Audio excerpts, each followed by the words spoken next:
하나님의 은혜와 평강이 함께 하시기를 축복합니다. 오늘 함께 보실 하나님의 말씀은 요엘서 1장 2절에서 4절 말씀입니다. 늙은 자들아 너희는 이것을 들을지어다.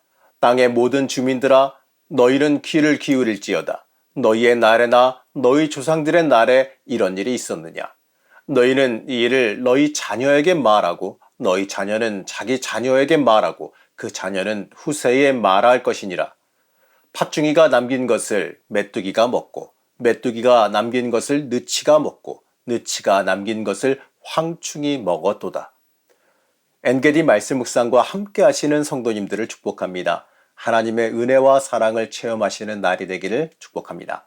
우리는요, 요즘 많은 기후변화를 겪고 있습니다. 이 수온의 상승으로요, 잡히는 물고기가 변했고, 날씨도 변했습니다. 그리고 이 생각하지도 못한 이 자연재해를요, 이 곳곳에서 이 뉴스를 통해서 접하고 있습니다. 생명신학자나 이 생태학자들은요, 이러한 일들이 이 자연의 고통스러운 신음이라고 말하고 있고, 이 인간의 죄악이 원인이라고 말을 합니다. 그러면서요, 이 사람의 교만과 이 죄악을 돌아보고 하나님과 자연 앞에 회개해야 한다라고 말합니다. 맞는 말입니다. 하나님의 것을 우리 마음대로 망가뜨리고 있으니까 하나님 앞에 회개해야 되는 거 맞습니다. 오늘 함께 읽어가는 이 요엘서도요, 이 환경 오염 때문은 아니지만 이 엄청난 자연재해를 통하여서요, 하나님의 말씀을 선포하고 있습니다. 먼저 이 요엘서의 배경에 대해서 살펴보겠습니다. 이 요엘서는요, 이 특이하게도 이 기록된 시기를 특정하지 않습니다. 이 어느 왕의 시대에 기록되었다는 말이 없어요. 그래서 요엘서를 해석하는 학자들 중에서 이 포로기 이후에 기록된 것이라고 보는 사람들도 있습니다. 하지만 이 대부분의 학자들은 이 요엘서를 갖다가 이 요아스 왕의 시기로 여기고 있습니다. 요엘서를 읽기 전에 우리는 먼저요, 이 요아스 왕의 시기의 배경을 좀 알아볼 필요가 있습니다. 이 당시의 유다는요, 이 아하시아 왕이 죽게 되어지자 이 그의 어머니 아달랴에 의해서 통치되고 있었습니다.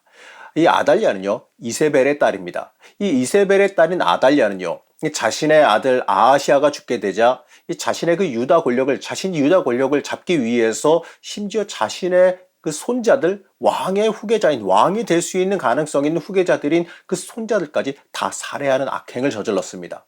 하지만 하나님께서 이 왕자 요아스를 숨겨두셔서 성전에서 6년을 숨어 살게 하셨습니다. 그 결과 요아스는요, 7살 때 이 왕이 되었습니다. 이 하나님의 은혜로 왕이 된 요아스는요, 이 제사장 여호야다의 영향으로서 굉장히 선한 정치를 행했습니다. 하지만 이 여호야다가 죽고 나자 이 유다 이 지도자들과 이 유다 기득권층들과 어울리면서요, 우상 숭배, 갖은 악행에 빠져들게 됐습니다. 그래서 하나님께서 다시 그를 돌이키시기 위해서 선지자들을 보내셔서 돌이키게끔 만드시려고 했습니다. 하지만 안타깝게도요, 요아스는 하나님의 사랑을 저버리고 맙니다. 요엘 선지자의 선포도요, 바로 이러한 배경 가운데에 선포되어졌습니다. 이 요엘서는 이 이스라엘에 임한 이 자연재해를 여호와의 말씀으로 들어야 한다라고 말합니다. 1장 1절 말씀을 보시겠습니다. 부두엘의 아들 요엘에게 임한 여호와의 말씀이라. 여호와의 말씀이라. 바로 이 표현은 하나님께서 주신 말씀이라고 하는 이 정당성을 부여해주는 관용구입니다. 그러니까요, 지금부터 해석하며 주어지는 이 말씀을 여호와의 말씀으로 받아들이고 그 말씀에 맞게 변화해야 한다는 의미를 지니고 있는 겁니다. 맞습니다. 우리는요, 이 하나님 말씀 앞에서 변화해 가야 합니다. 하나님의 말씀을 그저 지식으로만 받아들일 것이 아니라 내 삶의 지표로 받아들여야 하는 겁니다.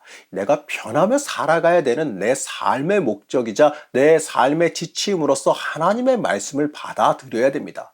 여러분, 그리고요, 이 말씀은요, 그저 읽기만 한다고 내게 되지 않아요. 물론 안 읽는 것보다는 낫습니다만 읽기만 한다고 그래서 내 것이 되지는 않습니다. 말씀은 그 말씀 그대로 살아가려고 할 때에 그 말씀이 내 것이 됩니다. 이 말씀은요, 이 지식에 그치는 것이 아니라 행함으로 이어져야 하기 때문에 그렇습니다.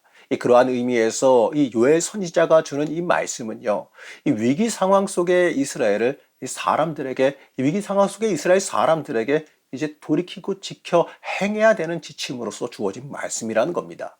이 요엘 선지자는요, 나이 많은 사람들, 모든 주민들 다 전부 잊지 말고 기억하고 자녀들에게 말하고 후세에 전하라라고 말합니다. 그러면서요, 어디 우리 과거에 이런 엄청난 재앙을 겪은 적이 있느냐라고 물어봅니다. 그 정도로 이들에게 임한 재앙은요, 엄청난 재앙이었습니다. 그러한 재앙이 유다에 임했습니다.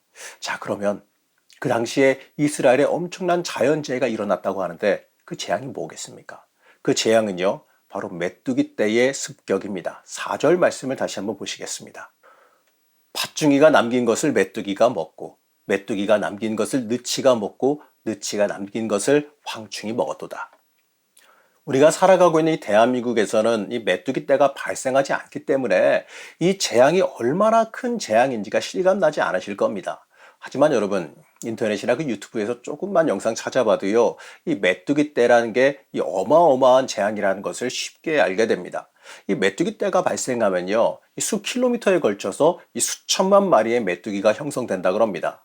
이 1957년 이 소말리아에서 목격된 이 메뚜기 떼는요, 약 160억 마리로 추정되기까지 합니다.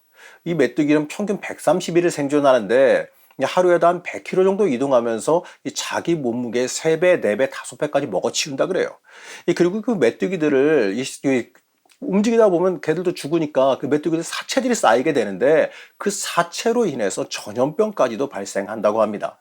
이 메뚜기 떼가 지나가면요, 이 작물만 먹어치우는 것이 아니라 모든 생물을 다 먹어치운다 그래요. 그래서 각종 나무들도 껍데기가 벗겨지면서 상처를 입기 때문에 수년간 그 과실나무들이 작물을 낼 수가 없다 그럽니다. 한마디로요, 당시 이스라엘에 이 생각하지도 못한 어마어마한 재앙이 발생한 겁니다. 이스라엘은 많은 세월 동안 궁핍한 삶을 살아갈 수밖에 없는 겁니다. 이 요엘 선지자는요, 이제 이 온 백성들에게 슬퍼하라라고 선포하지요. 마치 남편을 잃은 것처럼 슬퍼하라라고 말합니다. 8절 말씀을 보시겠습니다. 너희는 처녀가 어렸을 때에 약혼한 남자로 말미암아 굵은 배로 동이고 애국함 같이 할지어다. 이 말은 마치 새색시가 이 결혼하는 날 입을 옷을 바라보면서 좋아하다가 이 갑자기 남편 될 사람이 죽었다라는 소식을 들은 겁니다. 그래서 그 소식에 망연자실하면서 상복 입고 통곡하는 모습처럼 슬퍼하라라고 말하는 겁니다. 그 정도로요, 전혀 예측하지 못했던 재앙이 벌어졌기 때문에 그렇습니다. 이 구약의 관점에서 생각할 때에 땅은 하나님의 선물입니다. 특히 이스라엘의 땅은요, 하나님의 언약으로 주신 선물이자 축복의 상징입니다. 그러나 지금 그 땅에 재앙이 임했습니다. 그래서 요엘 선지자는요, 모든 사람들에게 깊이 생각해야 한다라고 말했습니다. 15절 말씀을 보시겠습니다. 슬프다 그날이여, 여호와의 날이 가까웠나니 곧 멸망같이 전능자에게로부터 이르리로다. 여러분, 여기서 말하는 여호와의 날은 징계의 날입니다. 요아스 왕이 하나님의 길을 벗어나서 백성을 하나님과 멀어지게 만들었습니다. 이 모든 백성들이 하나님의 사람으로 살아가야 되는데 하나님이 아니라 다른 것이 중심되어서 살아가고 있어요. 그래서 요엘 선지자는요, 이 재앙이 하나님의 징계로서 이스라엘에 임했다라고 말합니다. 그러니까 모두 다 나와서 하나님 앞에 회개해야지만 산다라고 그들에게 명령합니다. 14절 말씀을 보시겠습니다. 너희는 금식일을 정하고 성회를 소집하여 장로들과 이 땅의 모든 주민들을 너희 하나님 여호와의 성전으로 모으고 여호와께 부르짖을지어다. 이스라엘에 임한 메뚜기 떼의 피해는요, 단순한 자연재해 정도가 아니에요. 하나님께서 보내시는 경고입니다. 그렇기 때문에 하나님 앞에 부르짖어 회개해야 되는 겁니다. 영적으로 지혜로운 사람들은요, 하나님에게서 이러한 신호가 왔을 때에 빨리 회개할 줄 아는 사람들입니다. 하나님 앞으로 나아가야 우리의 인생에 살 길이 생기기 때문에 그렇습니다. 시대가 지나고 세월이 바뀌어도요, 변하지 않는 진리가 있어요. 하나님 앞으로 돌아가는 것, 하나님 중심으로 돌아가는 것, 그게 우리의 인생의 살 길이라는 진리입니다. 사랑하는 성도 여러분, 우리의 살 길은 하나님께 있습니다. 우리는 우리에게 주어진 이 모든 환경 속에서 하나님의 음성을 들을 수가 있어야 합니다. 하나님께서요, 이 세미한 음성으로 지금도 우리에게 말씀하십니다. 내 삶의 모든 것을 통해서 나에게 말씀하십니다. 우리는 이 하나님의 음성을 듣고 하나님 앞으로 나아가야 합니다.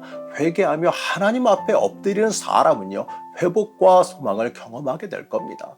이 모든 만물의 주인 되시는 하나님 앞에 철저히 엎드리며 회복과 은혜를 경험하시기를 시간 간절히 축복합니다. 만물의 주인 되시는 하나님, 하나님 앞에 철저히 엎드리기를 원합니다.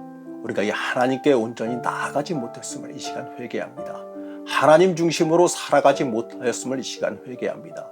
우리가 이 하나님 앞으로 철저히 나오게 하여 주셔서 하나님의 은혜, 하나님의 회복을 온전히 체험하게 허락하여 주시옵소서. 오늘 하루도 하나님 앞에 바로 서기를 원하오며 거룩하신 예수님의 이름으로 간절히 기도드렸습니다. 아멘.